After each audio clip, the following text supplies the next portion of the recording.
Hey all, very good evening. Let's start with the second video of hydrocarbons, right? तो चलिए start करते हैं और हाइड्रोकार्बन में the most important thing is electrophilic addition reaction. Electrophilic addition reaction. This electrophilic addition reaction means the attacking agent is being the electrophile. भैया कौन attack करेगा? Electrophile लुटेरा अटैक करेगा। इलेक्ट्रोफाइल जब अटैकिंग एजेंट है तो इलेक्ट्रोफाइल किस पे अटैक करेगा? ये भाई अटैकिंग एजेंट है। और इलेक्ट्रोफाइल का मतलब होता है कि इलेक्ट्रॉन डेफिशिएंट, इसको मतलब पैसा चाहिए। इलेक्ट्रॉन मतलब पैसा, हमेशा याद रखो। मेरी केमिस्ट्री कहती है electron means money money money, पैसे का लुटेरा है। तो डेफिनेटली इलेक्ट्रोफाइल अटैक करेगा किसी न्यूक्लियोफाइल पे। इसको तलाश है कि मुझे कोई मिल जाए कहीं न्यूक्लियोफाइल की तलाश में दर बदर भटक रहा है। कौन? इलेक्ट्रोफाइल। न्यूक्लियोफाइल बहुत ही रिच स्पीशीज़ होते हैं। रिच स्पीशीज़ किस चीज़ की? रिच, पैसा, rich money wise. Money is what? electron wise.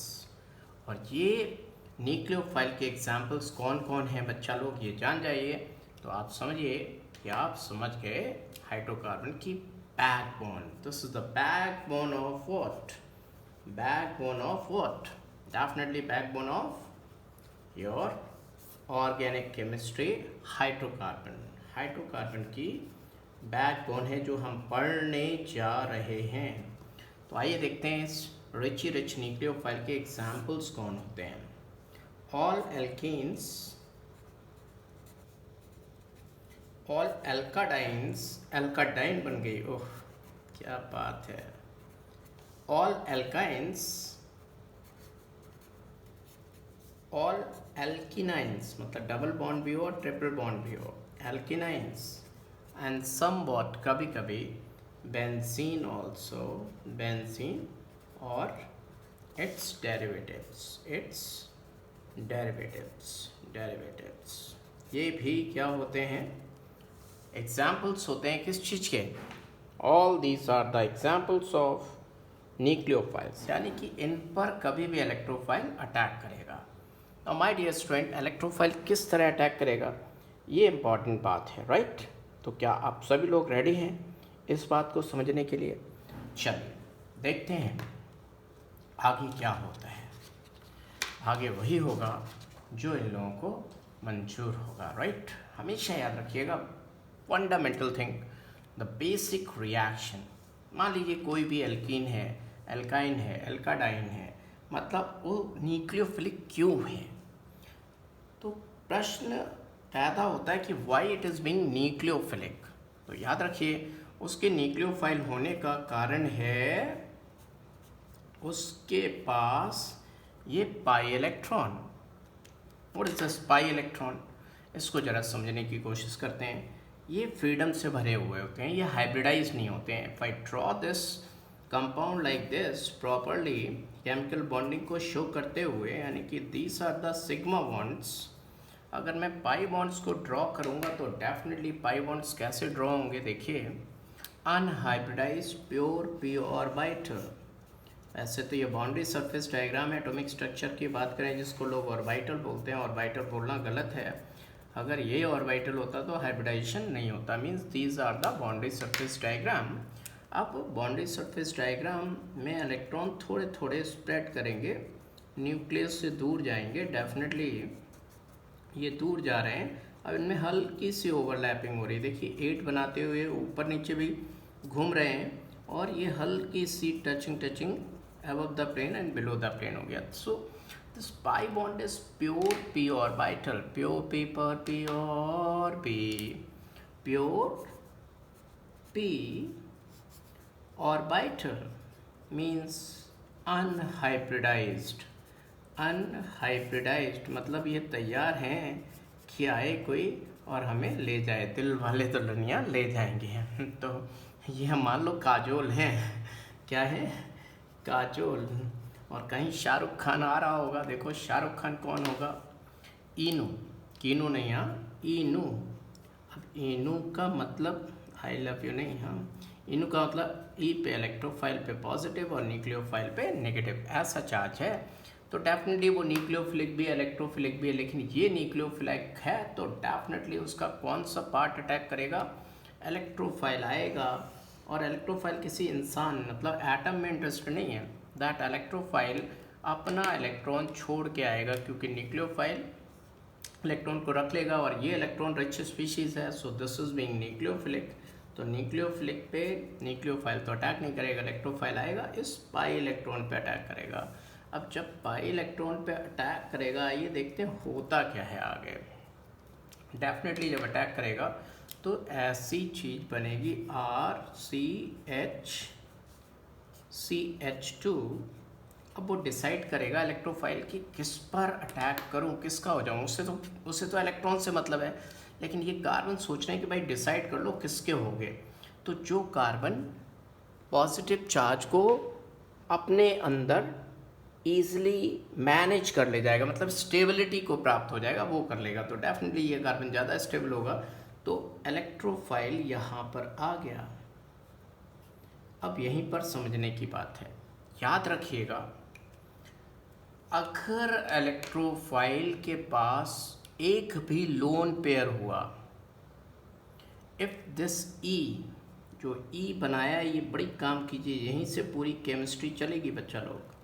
अगर ई के पास एक भी लोन पेयर हुआ तो वो, इस पे देखिए अभी प्लस चार्ज है, अगर वो ई के पास एक भी लोन पेयर हुआ या ई मरकरी हुआ तो वो ई इस कार्बन को इलेक्ट्रॉन देगा और 3 मेंबर्ड रिंग बनेगी। तो मैं पहले बात करता हूँ केस 1 की, जो कि बहुत ही ज़रूरी है और इसी के कारण हर बच्चा फेल होता है एग्ज़ाम में। बच्चा तो बच्चा, टीचर भी नहीं बता पाते हैं इस बात को, और बच्चा रटता रहता और फेल हो जाता है। Case 1, if E has at least one lone pair, एक लोन पेयर का सवाल है बाबू। और इफ E is मरकरी, या तो उसके पास लोन पेयर हो या E क्या हो, मरकरी हो। क्या हो, मरकरी। मरकरी क्यों, वो अभी मैं बताता हूँ। मरकरी में ऐसी क्या बात है वो बताऊंगा। तो याद रखिएगा, अगर इस ई के पास एटलीस्ट 1 लोन पेयर है या ओ ई मरकरी है तो वो इसको इलेक्ट्रॉन देगा, यानी कि देन क्या होगा, देन जो होगा मैं बताता हूँ, यहाँ लिख देता हूँ। Then 3 membered ring intermediate will be formed. याद रखिएगा, then 3 membered ring intermediate will be formed.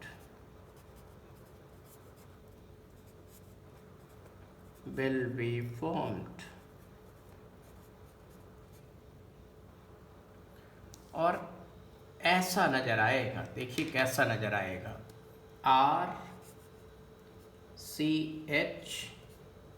CH2 और ये E दोनों की हो जाएगी, कुछ पल भर के लिए ही सही, लेकिन दोनों की हो जाएगी।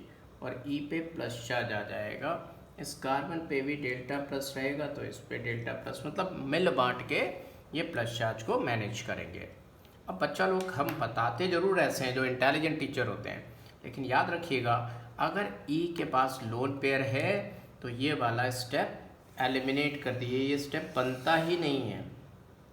If E has lone pair या E मरकरी है तो डायरेक्ट ये यहाँ से यहाँ स्टेप बनता है, किताबों में गलत लिखा होता है, मिसलीडिंग है, ये डायरेक्ट यहाँ पर बनेगा, क्योंकि ये तो समझाने के लिए, just for understanding, this step was just for understanding, लेकिन किताब में ये बहुत इंपॉर्टेंट तरीके से दिया रहता है, यहीं से बच्चा फेल हो जाता है। जस्ट फॉर अंडरस्टैंडिंग, अदरवाइज ये वाला स्टेप बनेगा ही नहीं, ये वाला स्टेप बनेगा ही नहीं। This was just for understanding, ये स्टेप बनेगा नहीं, या डायरेक्ट ये बनेगा।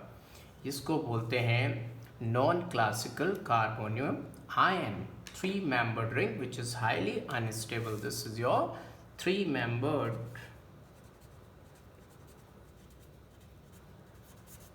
ring, highly unstable, highly unstable। लेकिन इसके बनने से एक बात हुई है, जानते क्या? यही पॉइंट है, ड्रास्टिक पॉइंट। आप कह सकते हैं कि पूरा केमिस्ट्री की सीन को बदलने वाला ये पॉइंट है कि ये ई ने इसको थोड़ा सुख दे दिया। देखो ये, वरना ये प्योर कार्बोकेटाइन बनता। मैं केस नंबर 2 बताऊंगा। अभी ये कार्बोकेटाइन है, it's not pure carbocation, it's not pure carbocation, ये नहीं है प्योर कार्बोकेटाइन, ये प्योर कार्बोकेटाइन है ही नहीं। इसका मतलब इसका चार्ज इसने थोड़ा गले लगा लिया, student of the year movie की तरह। ये हीरोइन है और ये 2 हीरोइन को लग रहा है ये मेरी होगी, ये मेरी होगी, पैसे वाली है ना, रिच है, ये हीरोइन रिच है, इसीलिए तो दोनों को गले लगाए हुए। ना तो इनकी होगी, किसी एक की होगी, बाद में पता लगेगा, और ना होने देगी किसी को और को किसी की लाइफ में आने देगी। क्या आप मेरी बात समझ रहे हैं सभी लोग? ना तो होगी। अब देखो धीरे धीरे मूवी चलेगी। देखो अगर ये ई रिच नहीं होती तो इसके साथ बॉन्ड नहीं बनाती, गले नहीं लगाती, तो इसका दुख कम नहीं होता। दुख कम नहीं होता तो ये प्योर कार्बोकेटाइन बनता। प्योर कार्बोकेटाइन बनता तो रीअरेंजमेंट की बात हो सकती थी, मे बी पॉसिबल। बट याद रखिएगा, अगर केस नंबर 1 हुआ, यानी कि ई के पास लोन पेयर हुआ, तो ये वाला 3-membered रिंग इंटरमीडिएट बनेगा। और ये बनेगा तो रीअरेंजमेंट कभी भी नहीं होगा, यही पॉइंट है। In this case rearrangement will never take place. याद रखिएगा, rearrangement will never take place, will never take place, will never take place, rearrangement will never take place, remember that। यहाँ रीअरेंजमेंट होगा ही नहीं, और नहीं होगा तो दूसरी बात और है कि देखिए ई तो इसकी होगी, एनयू घूम रही है, जो एनयू घूम रही है वो इस साइड से नहीं आ पाएगी। अब एनयू का आना किधर से होगा? एनयू उसके अपोजिट डायरेक्शन से आएगी, और किस कार्बन पे आएगी? जो प्लस चार्ज को मोर स्टेबलाइज या अपने आप पे एकोमोडेट कर सकता है, जिसका पॉजिटिव चार्ज ज़्यादा स्टेबल होगा। You must have studied in carbocation कौन ज़्यादा स्टेबल होते हैं। तो ये कार्बोकेटाइन ज़्यादा स्टेबल है, तो एंटी एडिशन होगा। क्या होगा? Anti addition. मैंने आपको पिछले लेक्चर में रटाया था और यहाँ समझा रहा हूँ। एंटी एडिशन का मतलब क्या है? इधर से आएगी। जब इधर से आएगी, रीअरेंजमेंट तो होगा ही नहीं, और आने वाली इधर से आएगी, तो कंपाउंड क्या बनेगा? RCH2। अब ई उसकी होगी, गले लगाए थे दोनों को कितनी देर तक? फाइनली ई यहाँ और NU यहाँ, एक दूसरे के अपोजिट, इसी को बोलते हैं एंटी एडिशन। तो याद रखिएगा, जब भी ई के पास क्या होगा, अगर ई के पास क्या होगा बच्चा लोग बताओ?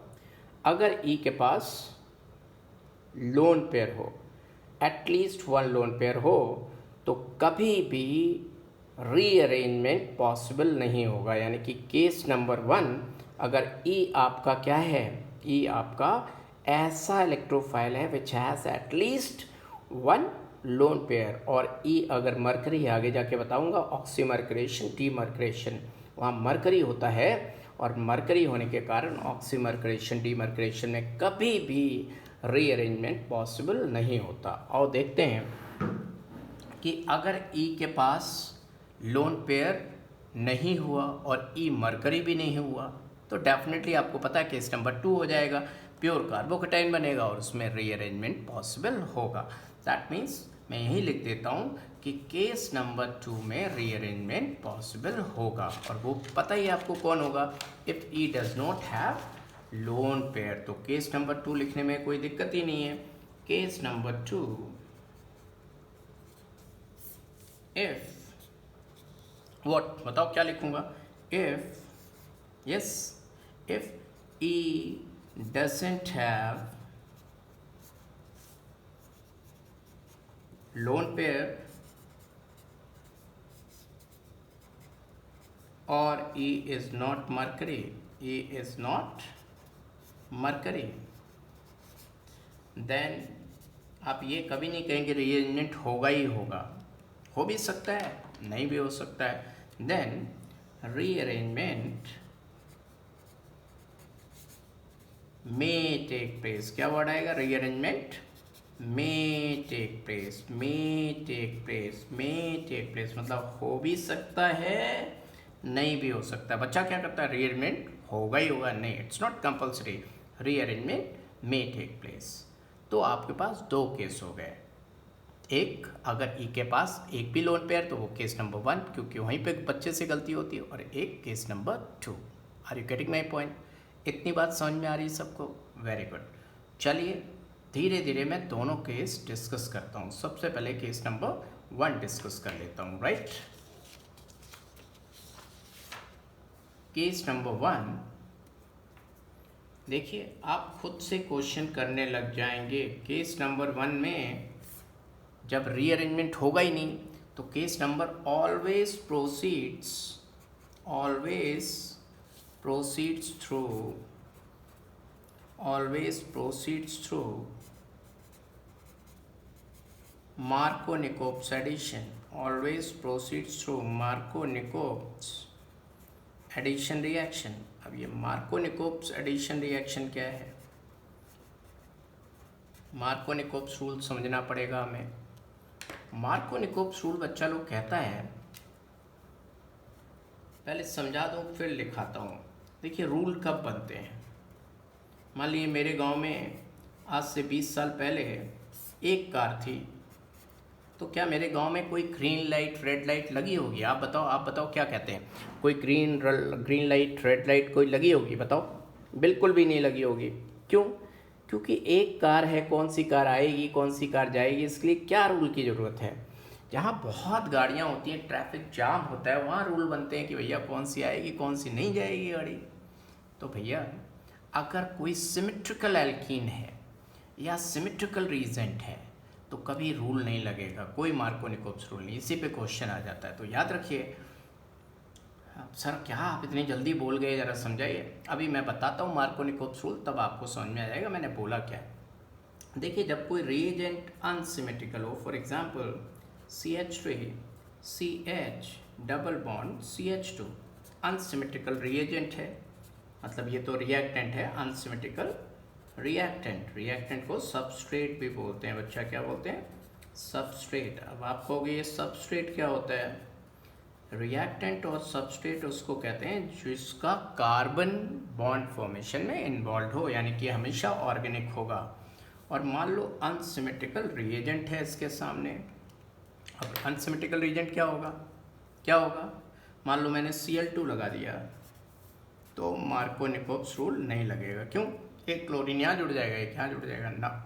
मान लो मैंने Br2 लगा दिया, फिर भी मार्कोनिकोव्स रूल नहीं लगेगा ना, क्योंकि सिमेट्रिकल हैं।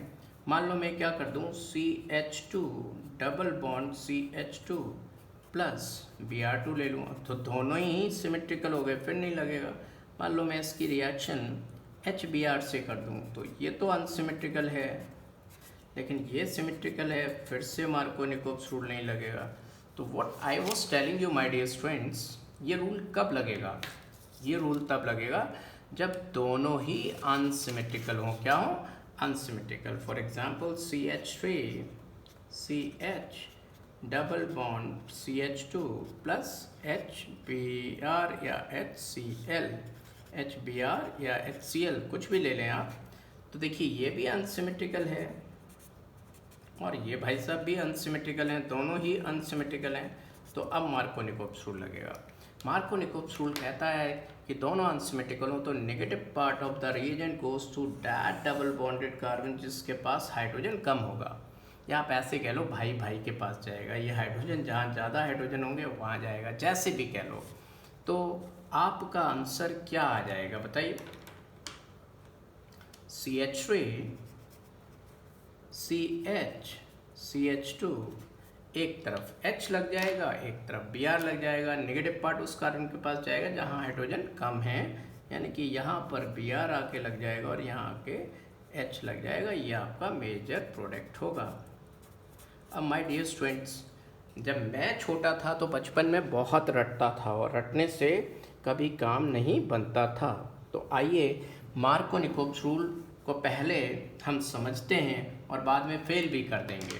मार्कोनिकोव्स रूल फेल भी हो जाता है। सिर्फ मार्कोनिकोव्स रूल को तब इम्पोर्टेंस देनी है जब आपसे पूछा जाए actually what is Markovnikov's rule, otherwise आपको हमेशा मैकेनिज्म के थ्रू क्वेश्चन करना है। पहले मैं समझाता हूँ बिना मार्कोनिकोव्स रूल को रटे हुए कैसे करेंगे। Let's see. देखिए ये रहा आपका एल्कीन, जो एल्कीन अभी यूज़ हुआ था CH3 CH double bond CH2। मैंने मैकेनिज्म आपको समझाई कि ये हमारा रिच न्यूक्लियोफाइल भाई साहब है और इसके सामने HBr आए तो HBr में Br नेगेटिव है, H पॉजिटिव, ये E है वो नू है, E नू। इलेक्ट्रोफाइल कहाँ अटैक करेगा? उस कार्बन पर अटैक करेगा, इस पर अटैक करेगा या इस पर अटैक करेगा, ये समस्या है। यहीं से मामला स्टार्ट होता है। तो आओ देखते हैं, दोनों के कार्बोकेटाइन बनाएंगे, क्योंकि जहाँ H+ अटैक करेगा, ध्यान से सुनना, H+ वहाँ अटैक करेगा, मान लो ये H+ यहाँ अटैक कर रहा है तो ये इलेक्ट्रॉन इधर शिफ्ट हो जाएगा। मैं बना के दिखाता हूँ, दो पॉसिबिलिटी हो सकती हैं, नाजुक बच्चा बेचारा समझ नहीं पाएगा। एक ये ऐसे एग्जिस्ट कर सकता है और एक ये ऐसे एग्जिस्ट कर सकता है। अगर ये पाई इलेक्ट्रॉन उधर घूम गया, loss of electron positive, gain of electron negative negative. अगर ये इधर घूम जाए तो gain of electron negative positive. अब आइए देखते हैं, अगर इधर प्लस आ जाए तो H+ यहाँ अटैक करेगा, उधर नेगेटिव है तो H+ यहाँ अटैक करेगा। इस केस में ये क्या बन जाएगा? CH3 CH पॉजिटिव CH3, और ये इस केस में ये क्या बन जाएगा? CH3 CH2 CH2 positive. अब मुझे आप बताइए, X कार्बोकेटाइन ज़्यादा स्टेबल है या Y कार्बोकेटाइन? तो डेफिनेटली कोई भी बच्चा बता देगा इसके पास 3 और 3 6 अल्फा हाइड्रोजन है। जो भी कार्बन पे प्लस चार्ज है उसका पड़ोसी नेबरहुड में जो कार्बन है उस पर लगे हुए हाइड्रोजन अल्फा हाइड्रोजन, तो 6 अल्फा हाइड्रोजन है और stabilised by hyper conjugation. 2 degree है तो स्टेबलाइज्ड बाय इंडक्टिव इफेक्ट। और इसके पास देखिए पड़ोस में 2 ही हैं, 2 alpha hydrogen. So definitely declared हो गया कि this carbocation is being more stable. तो याद रखिएगा, जो ज़्यादा स्टेबल होता है वो ज़्यादा बनता है, सिर्फ वही नहीं बनता। यही गलती NCERT में करते हैं और यही बच्चा गलती जो रटता है वो करता है। तो मोर स्टेबल मोर फॉर्म्ड, याद रखिएगा, more stable more formed and more responsible for product formation. More responsible for what? For product formation, for product formation, यानी कि इसका प्रोडक्ट मेजर बनेगा, राइट? सिर्फ यही नहीं बनेगा, इसका प्रोडक्ट मेजर बनेगा। दैट मीन्स इस पर जो बचा हुआ पार्ट है Br नेगेटिव आके अटैक कर देगा। And definitely what answer you are going to get, my dear students? So your answer will be CH3 CH3 and यहाँ पे लग गया आके Br. So this is your major product. देखिए वहीं पे पहुंच गए हम, जो मार्कोनिकोव्स ने एक्सपेरिमेंट्स करके समझाया था और रटाया था। क्या आपको बात समझ में आ रही है? हम उसी जगह पहुंच गए हैं। देखेंगे आप, यही बात तो मार्कोनिकोव्स ने कही थी कि negative part of the reagent goes to that double bonded carbon which has less number of hydrogen atoms. ये देखिए मेजर बना था, बीच में ब्रोमीन लगा था, 2 ब्रोमोप्रोपेन। तो यही हमारा मैकेनिज्म से बना। यहाँ तक की बात तो हमने मार्कोनिकोव्स के हिसाब से कर दी, क्योंकि इसमें रीअरेंजमेंट नहीं हुआ। क्यों रीअरेंजमेंट नहीं हुआ? देखिए ये कार्बोकेटाइन था, इधर से रीअरेंजमेंट होता तो भी अनस्टेबल बनता, उधर से रीअरेंजमेंट होता तो भी अनस्टेबल बनता। यही सबसे ज़्यादा स्टेबल है। So whenever carbocation is formed my dear students, always think about rearrangement. लेकिन इसमें रीअरेंजमेंट होने से कोई फ़ायदा नहीं हो रहा। सर ये बात नहीं समझ में आई, मैं बताता हूँ। मान लीजिए आपको किसी पार्टी में जाना है और आपने पहले से ही आपके घर में जो सबसे अच्छे कपड़े हैं वही पहन रखे हैं, तो क्या घर आके बदल के जाओगे पार्टी में? नहीं भाई, सबसे अच्छे वही हैं। घर आके भी क्या करोगे? आ जाओ, लेकिन चेंज नहीं करोगे, because those clothes are the best one. लेकिन हाँ, मान लो आपने जो कपड़े पहने हुए उससे ज़्यादा अच्छे घर में कपड़े हैं और आपको पार्टी में जाना है और जो आपने पहने हैं वो उतने अच्छे नहीं हैं, तो डेफिनेटली रीअरेंजमेंट होगा। आप याद करिए, जब स्कूल में आप स्वेटर पहन के सर्दियों में जाते थे और सुबह धूप निकलने लगती थी सेकंड थर्ड क्लास के बाद, तो आपका स्वेटर बाहर आ जाता था, कंधे पे टांग लेते थे या पेट में बांध लेते थे। या आप देखो, फुल स्लीव की शर्ट पहने हुए हो तो बहुत ठंड लग रही है तो स्लीव्स बाहर आ जाती हैं, उंगलियां, उससे आप ढक लेते हो। These all things are rearrangement. चीज़ आपकी ही है लेकिन आप उसको रीअरेंज कर लेते हो। क्या आप मेरी बात समझ रहे हैं? बहुत बढ़िया बात। देखो ना, वो सलमान खान और जाने कितने हीरो स्पैक्स लगाते हैं, हीरोइन आती है लेकिन चली जाती है, तो वो कंधे में पीछे, कंधे नहीं मतलब शर्ट में पीछे लगा लेते हैं। तो all these things are rearrangement. कुछ करने से अगर फ़ायदा होता है तो कर लेना चाहिए। अब मैं आपको बताता हूँ मार्को निकोप्स फेल कैसे हुए। अरे भाई, पेपर है कि नहीं है? है भाई पेपर। मार्को निकोप्स देखिए फेल कैसे हुए। देखिए, मान लो आपके पास ये सबस्ट्रेट है और सामने आ गया HBr। वही HBr, जैसे ही HBr लिख रहा हूँ, कुछ बच्चे जो जानते होंगे उनको लगता है सर यहाँ तो परऑक्साइड इफेक्ट होता है। भैया अभी परऑक्साइड नहीं आया, वो नहीं लगेगा, ठीक है। अब देखिए H+, अगर कोई मान लो मार्को निकोप्स रूल रट के गया तो वो प्रोडक्ट क्या बना के आएगा? देखना, वो प्रोडक्ट ये बना के आएगा, negative part of the negative part of the negative part of the reagent goes to that double bond carbon which has less number of hydrogen atoms. वो 100% प्रोडक्ट ये बना के आएगा, लेकिन वो फेल हो जाएगा क्योंकि मार्को ही फेल हो गए यहाँ पर। मार्को निकोप्स गॉट फेल्ड, मार्को निकोप्स गॉट फेल्ड। मार्को भैया फेल हो गए तुम तो। जब तुम ही फेल हो गए तो बच्चा तो फेल हो ही जाएगा। तो यहाँ पे मैकेनिज्म जिंदाबाद, यानी कि आपने यहाँ पर क्या लगानी थी? मैकेनिज्म मस्ट बी या should be applied, should be applied, apply करनी चाहिए थी। क्या यहाँ पे मैकेनिज्म अप्लाई करनी चाहिए थी, तुम रट के चले गए।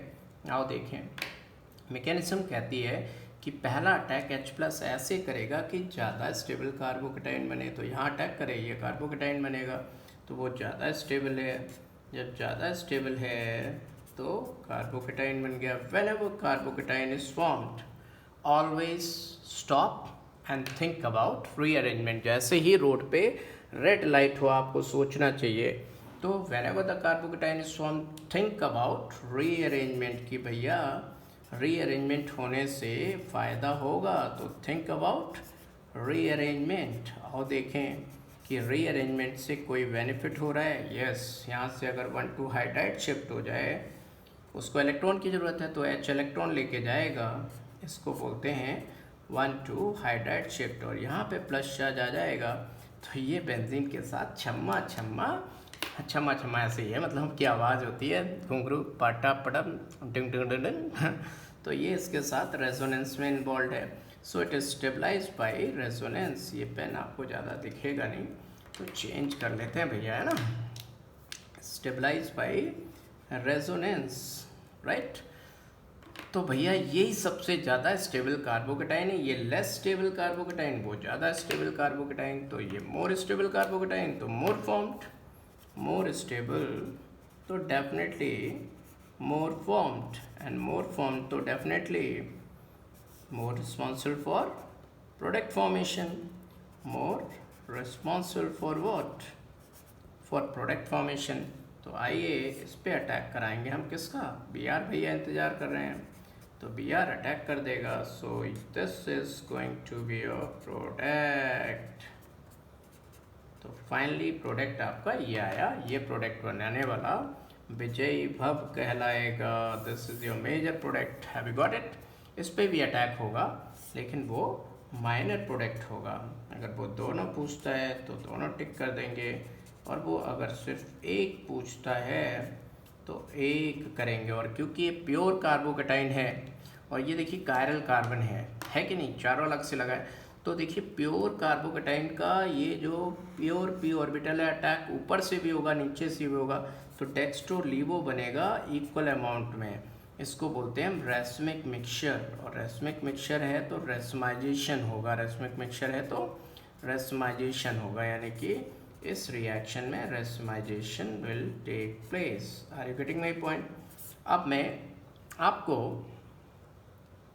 जो केस नंबर 1 की बातें हैं, ये मैंने क्या आपको पढ़ाया, केस नंबर 1 या केस नंबर 2? अभी केस नंबर 1, केस नंबर 2 आप जरा बताएं कौन सा है। ये पक्की बात है आपका, इसके पास जिसने अटैक किया उसके पास लोन पेयर नहीं था। जब लोन पेयर, क्योंकि H+ ने अटैक किया, जो अटैकिंग एजेंट H है उस भाई ने अटैक किया, तो H के पास E के पास लोन पेयर नहीं है, तो डेफिनेटली ये केस 2 में आया, और केस 2 में रीअरेंजमेंट नहीं होता। क्या मेरी बात समझ रहे हैं? एक बार हम देख लेते हैं स्टार्टिंग से हमने कहाँ से चले थे बच्चा लोग।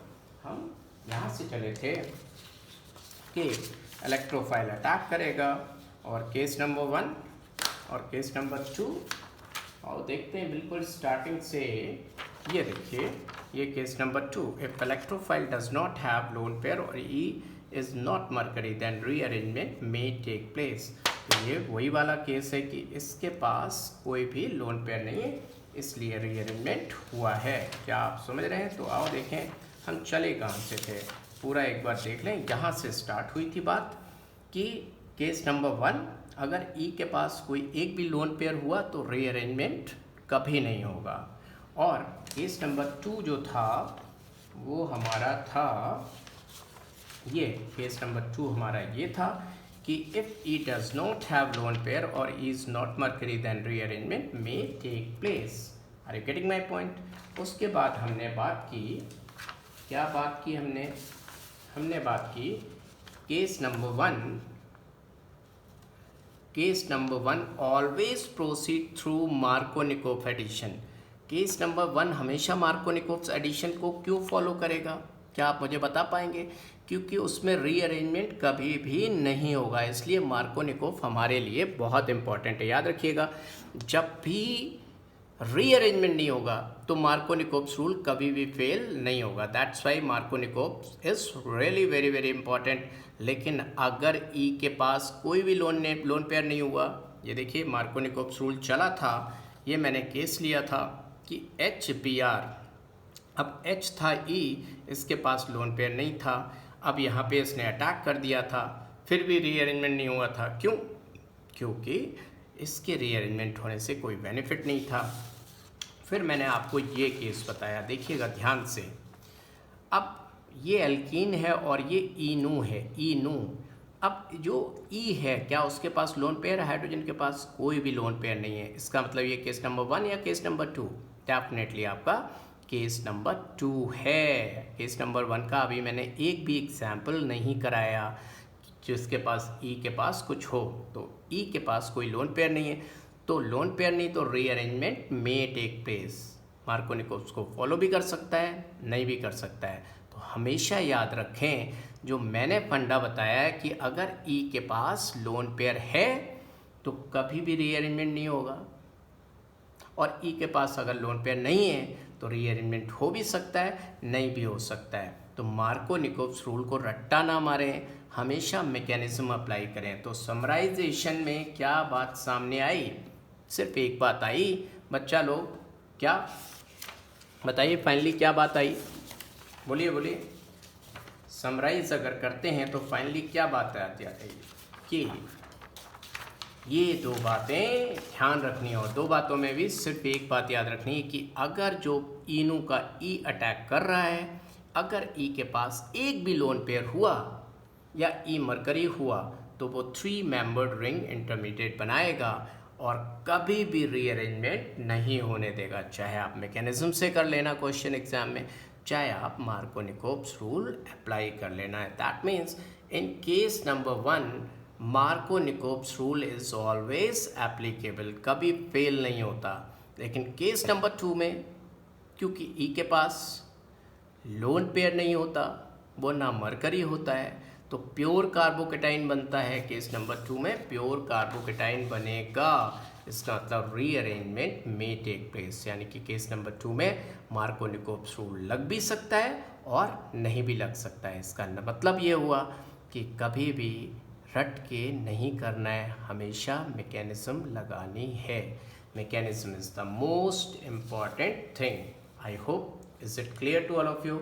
मार्कोनिकोव्स रूल मैं पढ़ाता ही नहीं, अगर मार्कोनिकोव्स रूल पे कभी क्वेश्चन ना आता, अब मान लो सिंपली वो यही क्वेश्चन पूछ दे कि व्हाट इज़ मार्कोनिकोव्स रूल, तो भैया मार्कोनिकोव्स रूल क्या होता है, इस बात के लिए आपको पता होना चाहिए। और मार्कोनिकोव्स रूल का एक बेनिफिट भी है कि जब रीअरेंजमेंट नहीं होगा, आप देख लो, देखते ही है, मतलब हवा में क्वेश्चन करना है कि ई के पास देखते ही आपको पता चल रहा है कि उसके पास, सर ऐसा बता रहे हो, एक एग्जाम्पल करा ही दो ना सर, हैं इतनी देर से आप बता रहे हो। चलो मैं बता ही देता हूँ। केस नंबर 1 का एक एग्जाम्पल देखिए।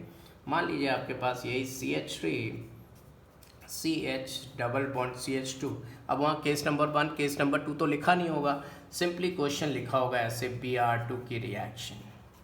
अब आपने कैसे सोचनी है, देखिए किसी एक को ई मान लिए, किसी एक को नू मान लिए। ब्रोमीन, तो ब्रोमीन के पास क्या होते हैं, लोन पेयर होते हैं, इसका मतलब ये केस नंबर 1। अब वहाँ पे केस नंबर 1 केस नंबर 2 से कोई मतलब नहीं। बच्चा सोच रहा हो यार कब हमें पता चलेगा कौन सा केस नंबर 1 है केस नंबर 2। अरे ये तो सिर्फ आपको समझाने के लिए बताया गया, बस आपने ये देखना है कि ई के पास लोन पेयर है तो रीअरेंजमेंट कभी नहीं होगा। जब रीअरेंजमेंट होगा ही नहीं और एंटी एडिशन होगा, आपको दिख ही गया, एंटी एडिशन होगा। एंटी एडिशन होगा तो चुपचाप से काहे टाइम वेस्ट करोगे, ऐसे लो और CH3 CH2 इधर Br लगाओ और उधर Br लगाओ, लो हो गया। सर एक और करा दो, बड़ा मज़ा आ रहा है सर। चलो लो, मान लो एक और क्वेश्चन करा देते हैं। मान लो CH3 CH double bond CH2 होता और आपकी रिएक्शन होती HOCl से। देखिए HOCl का मतलब हो गया Cl डेल्टा पॉजिटिव और OH डेल्टा नेगेटिव, यानी कि E हो गया, ये NU हो गया। इसका मतलब इसके पास लोन पेयर है, लोन पेयर है तो 3 मेंबर्ड इंटरमीडिएट बनेगा। डायरेक्टली मार्कोनिकोव्स रूल लगा दो, क्योंकि ये भी क्या हो गया, केस नंबर 1 हो गया। केस नंबर 1 मतलब केस नंबर 1 2 नहीं याद रखना है, XY नहीं याद रखना है, MN नहीं, no rearrangement case, better to no rearrangement case. Case number 1 case number 2 से अच्छा है कि आप रखो रीअरेंजमेंट, नो रीअरेंजमेंट केस, यानी कि negative part of the reagent will go to that carbon which is less number of hydrogen CH3 CH anti addition होगा OH CH2 Cl। ये लो, दुनिया की कोई भी रिएक्शन कर डालो, कोई दिक्कत हुई क्या, कोई दिक्कत नहीं है। सर और करा दो, बड़ा मज़ा आ रहा है सर, ये तो मतलब कमाल ही हो गया है। ये लो और क्वेश्चन करा देता हूँ। देखो कभी क्वेश्चन ऐसा आ जाए, देखिएगा ज़रा ध्यान से, अभी OMDM नहीं कराऊंगा। मान लो क्वेश्चन ऐसा लिखा हो CH3 CH double bond CH2 और लिखा हो मान लो कुछ भी लिखा मिल जाए आपको, HO मान लो Cl2 लिखा मिल जाए, Cl2। तो आप देख रहे हैं एक इनू हो गया, एक E पॉजिटिव हो गया, एक NU। अब आपको दिख ही रहा है हैलोजन है तो लोन पेयर है, लोन पेयर है तो क्या होगा, मार्कोनिकोव्स रूल लगेगा। एक तरफ Cl अपोजिट में लगा दो, एंटी एडिशन हो जाएगा कि नहीं, दिख ही रहा है anti addition, it will follow anti addition. एक तरफ इधर Cl लगा दो, एक तरफ इधर Cl लगा दो, तो नो रीअरेंजमेंट केस है। देख रहे हैं कि नहीं देख रहे हैं आप, क्लियर हो रहा है कि नहीं, बहुत ही सिंपल सी चीज़ है।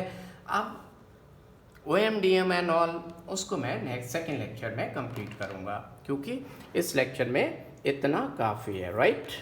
ओके, अच्छा लगा हो तो मुझे कमेंट सेक्शन में ज़रूर बताएं, जिससे कि आपके लिए और वीडियोस ऐसे ही बनाता रहूँ मैं। Okay, bye.